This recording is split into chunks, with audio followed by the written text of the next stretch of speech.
Tom Selleck looks unrecognizable during a rare outing. The star was seen running errands around Los Angeles on July 14th, and instead of sporting his iconic mustache, the 80-year-old grew out his hair and was rocking a full gray beard. At 80 years old, Tom Selleck's life has become a tragedy nobody saw coming. Sometimes everything goes exactly as planned.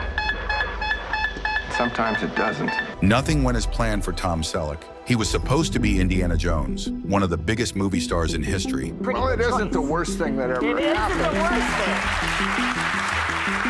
But it turns out I could have done both. Instead, he's eating Big Macs alone in parking lots, filing mysterious paperwork at office buildings, and living like a hermit on a ranch he can no longer afford. What happened to transform America's favorite leading man into an unrecognizable recluse was not an accident. So let's get into it. The decline of Tom Selleck began in 1980, long before anyone could imagine the confident star of Magnum P1 would end up hiding behind dark sunglasses in fast food parking lots. Selleck was a struggling actor who had survived 6 failed television pilots when CBS offered him one more chance, a tropical crime drama called Magnum PY that would film in Hawaii using leftover sets from Hawaii 5-0. It seemed like a consolation prize, not a career maker. But while Selleck was shooting the pilot, something extraordinary happened. Steven Spielberg and George Lucas were casting for their new adventure film, Raiders of the Lost Ark, and they wanted him for the lead role of Indiana Jones. And Steven Spielberg and George Lucas said, "You got the part?" And I said, "Well, I've done this pilot. And I don't know whether it's a conflict." They said, "We're not worried about that." And then it was Magnum. Spielberg and Lucas held the offer open for over a month, trying to work with CBS to accommodate both projects. The timing was tight but doable. Raiders would film in March 1980, and Magnum was not scheduled to start until later that year. But CBS had other plans. The network executives saw an opportunity to assert their dominance over talent, to remind actors who really controlled their careers. When Selleck's representatives approached them about the film, CBS delivered a crushing ultimatum: honor your television contract or face legal consequences. Wow. And CBS basically said, "No, you can't do both." So, Well, you still made a pretty well, good it choice. isn't the worst thing that ever It isn't happened. the worst. What CBS did not tell Selleck was that their scheduling concerns were fabricated. Magnum PI production was delayed for months due to a writer's strike in spring 1980. Selleck could have easily filmed Raiders of the Lost Ark and returned for Magnum without any conflicts. But by then, Harrison Ford had already been cast and had made the role his own. The truth emerged years later. CBS never intended to let Selleck do both projects. They wanted to establish a precedent that television contracts were prison sentences, that actors belonged to the networks, not to their own careers. George Lucas later admitted that as soon as the network heard about the film offer, Selleck's option on Magnum PI got picked up. CBS was not protecting a production schedule, they were protecting their power. Costume designer Deborah Nadoolman Landis had already created a complete prototype outfit for Selleck's Indiana Jones. He was not replaced until pretty far down the line in the process. For Selleck, the loss was devastating.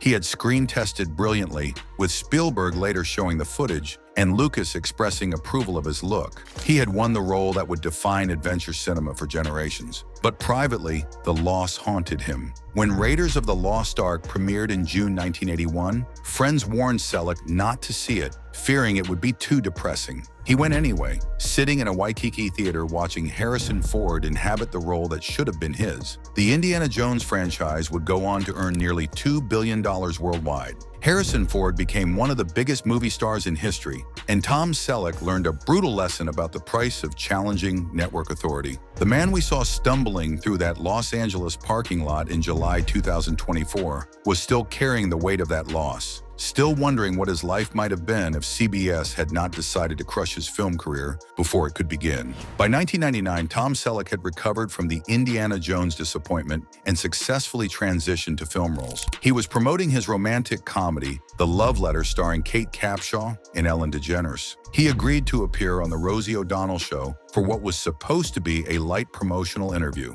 But Rosie O'Donnell had other plans. The Columbine High School massacre had occurred just weeks earlier, and O'Donnell had decided to use her platform to wage war against the National Rifle Association. Selleck's long-standing NRA membership made him a perfect target. Right, but I think that the reason that people are so extreme against the NRA is because the NRA has such a militant strength, especially a power in Washington, to veto or to stronghold any sensible gun law. What followed was an 8-minute ambush disguised as an interview. O'Donnell had prepared extensively, bringing up NRA advertisements that featured Selleck. She had talking points about assault weapons, trigger locks, and gun registration. She turned what should have been a movie promotion into a political interrogation. Selleck tried to remain calm, explaining that he was not an NRA spokesperson and detailing his personal history with firearms safety. But O'Donnell was not interested in nuance or dialogue. She had chosen Selleck as a symbol to destroy, a way to demonstrate the consequences of supporting the wrong political positions in liberal Hollywood. I didn't come on your show to have a debate. I came on your show to plug a movie. That's what I'm doing here. And that's what we If you did. think it's proper to have a debate about the NRA, I'm trying to be fair with you. The moment O'Donnell accused him of being responsible for NRA positions he had never endorsed, Selleck realized he was trapped. She was putting words in his mouth while simultaneously claiming she was not attacking him personally. The entire setup was designed to be no-win. Selleck's frustration became evident as he pointed out the bait-and-switch nature of the interview. He had come to promote a romantic comedy and found himself defending constitutional rights against a hostile interrogator who had clearly prepared for battle. The interview became a cultural flashpoint. Video clips circulated widely, with political commentators on both sides using it to advance their agendas. But for Selleck, the damage was more personal and professional than ideological. Hollywood executives watched the interview with interest. Here was a major star who had refused to stay in his lane, who had defended unpopular positions instead of apologizing and retreating. In an industry built on consensus and conformity, such independence was dangerous. The interview sent a clear message. Step out of line politically, and you will face public humiliation. Support the wrong causes, and even promotional appearances become minefields. The implicit threat was obvious. Comply with liberal orthodoxy or face career consequences. The damage was immediate and lasting. Selleck had been marked as politically unreliable, a celebrity who could not be trusted to deliver safe, predictable sound bites. In Hollywood's risk-averse environment, that made him a liability for future projects. This was the moment Tom Selleck's transformation began. From confident leading man to the cautious, isolated figure we would see decades later hiding behind sunglasses in that McDonald's parking lot. By 2015, Tom Selleck had found refuge on his 63-acre avocado ranch in Hidden Valley, California. The property served as both his home and his sanctuary from Hollywood politics. But even in retirement, the entertainment industry would not leave him alone. During California's historic 4-year drought, Selleck became the target of a highly publicized water theft investigation. The Caliguas Municipal Water District accused him of illegally trucking water from a public hydrant to his ranch, violating district boundaries and water conservation efforts. 2 years ago, the authorities wrote to Mr. Selleck, warning him that failure to cease and desist would result in legal action. And here it is, demanding that the water deliveries stop and that he pays the bill for the investigator they hired to follow the trucks. Yes, they put a PI on the case. The Water District hired a private investigator, ironically mirroring Selleck's most famous role, to follow the trucks and document the alleged violations. The PI observed the same truck with the same license plate, filling up at a hydrant in Thousand Oaks and delivering water to Selleck's ranch on more than a dozen occasions between 2013 and 2015. The Water District demanded over $21,000 to cover the cost of their investigation, plus an injunction preventing future water deliveries. But something about the case did not add up. Law enforcement investigated and found no criminal activity. The Ventura County Sheriff's Office concluded they were unable to establish a crime was committed. The truth emerged later. Selleck had been paying for the water all along. A construction company had secured legal permits to draw water from the hydrant, and Selleck's representatives had purchased water from that company. The theft was actually a regulatory dispute about transporting water across district boundaries. This is all happening with celebrities in the spotlight over their water use, with California in the midst of its worst drought in recorded history. But the damage was intentional. The Water District had deliberately publicized the case, knowing it would generate massive media attention. Tom Selleck, the man who had played an honorable detective on television, was being portrayed as a water thief during a natural disaster. The timing was suspect. While celebrities like Barbra Streisand and Jennifer Aniston were quietly receiving warnings for excessive water use, only Selleck faced a public lawsuit and criminal investigation.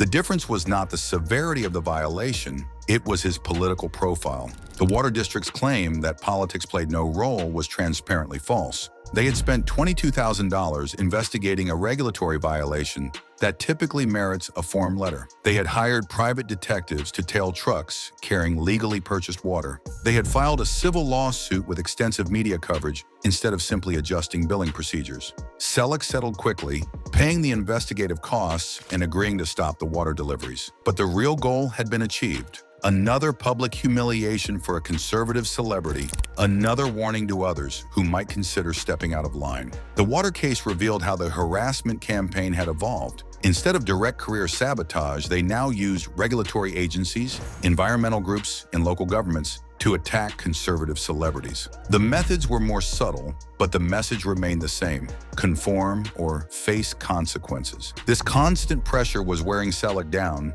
isolating him further on his ranch, making him more suspicious of public appearances, more protective of his privacy. The confident actor was slowly being transformed into the reclusive figure who would eventually need to hide behind dark clothing and facial hair just to run simple errands. In 2010, CBS offered Tom Selleck what seemed like a chance at redemption.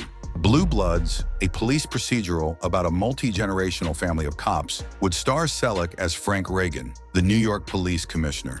For a network that had once blocked his film career, it seemed like an olive branch. But from the beginning, the relationship was built on CBS's terms. While other shows received multi-year renewals, Selleck was forced to negotiate year-by-year contracts, never knowing if each season would be his last. For 14 seasons, Blue Bloods dominated Friday nights. The show consistently ranked in the top 10 for total viewers, often winning its time slot against younger skewing competition. By any traditional measure, it was a massive success. But success was not enough. CBS executives, many of whom had been children when Selleck's political troubles began, inherited an institutional hostility toward the actor. Blue Bloods was tolerated rather than celebrated, renewed grudgingly rather than enthusiastically. The show's political content became a constant source of tension. Blue Bloods portrayed police officers sympathetically at a time when Hollywood was embracing anti-police narratives. The Reagan family's traditional values and religious faith clashed with network executives' progressive sensibilities. Behind the scenes, Selleck fought for the show's integrity. He pushed for storylines that showed multiple perspectives on controversial issues, insisting that the series present balanced viewpoints rather than progressive propaganda. These battles made him increasingly unpopular with CBS leadership. Selleck's philosophy of avoiding partisan politics on the show frustrated executives who wanted clearer progressive messaging. While other CBS shows embraced Black Lives Matter themes and criminal justice reform narratives, Blue Bloods maintained a more traditional law and order perspective. The final blow came in November 2023, when CBS announced that season 14 would be the show's last. The decision shocked the cast and crew, who had expected automatic renewal based on the show's continued success. At 79 years old with limited income prospects, the cancellation threatened Selleck's ability to maintain his California ranch. The property that had served as his refuge for 4 decades might now be lost. Without the steady income from Blue Bloods, the man who had once been offered the most iconic role in cinema history was now worried about losing his home. CBS's treatment of Blue Bloods revealed how institutional memory perpetuates blacklisting. Young executives who had not lived through Selleck's original controversies still inherited the prejudice against him. Success could not overcome systematic bias. The cancellation was the final piece of a decades-long puzzle. Now we understand why Tom Selleck looked so defeated in those July 2024 photographs, why he was filing paperwork at office buildings, why he seemed like a man trying to hold on to what little he had left. Those shocking photographs from July 2025 are not just celebrity paparazzi shots. They are the documentation of a systematic destruction decades in the making. The man photographed stumbling through Los Angeles bore no resemblance to the confident actor who had once commanded magazine covers and movie screens. Gone was the signature mustache that had defined his look for over 4 decades. Gone was the swagger that had made him a symbol. Instead, an 80-year-old man dressed entirely in black, hiding behind sunglasses and a full beard, moving through public spaces like he was trying to become invisible. This physical transformation told the story of psychological defeat. This was not natural aging. This was a man who had been systematically broken by an industry that had once made him a star. The details of his daily routine revealed the extent of his decline. Starting at a local gym, then McDonald's for a Big Mac and soda eaten alone in the parking lot, followed by filing mysterious paperwork at office buildings and trips to convenience stores. These were not the activities of a man enjoying his golden years. These were the desperate movements of someone trying to manage financial crisis. Even his recent memoir promotion revealed a man trying to make sense of what had happened to him. The title, You Never Know, seemed to refer not just to his unexpected success, but to how quickly it could all be taken away by forces beyond his control. Sources close to Selleck revealed the daily reality behind those photographs. Without Blue Blood's income, maintaining the 63-acre property had become financially impossible. The horses he loved to ride were being sold. The avocado groves that had provided both income and purpose were failing. The paperwork he was filing was likely related to desperate attempts to restructure debts or sell assets. His retreat from public life had become total isolation. The rare sightings generated media attention precisely because they were so unusual. The man who had once commanded talk show bookings and red carpet appearances now lived like a hermit, venturing out only for necessities. Industry insiders revealed the broader context. Selleck's story was being used as a warning to other conservative celebrities. Support the wrong causes, maintain the wrong political positions, and this could be your fate. Forgotten, diminished, struggling financially despite a lifetime of success. The unrecognizable man in the McDonald's parking lot represented more than one person's decline. He embodied the entertainment industry's capacity for total destruction,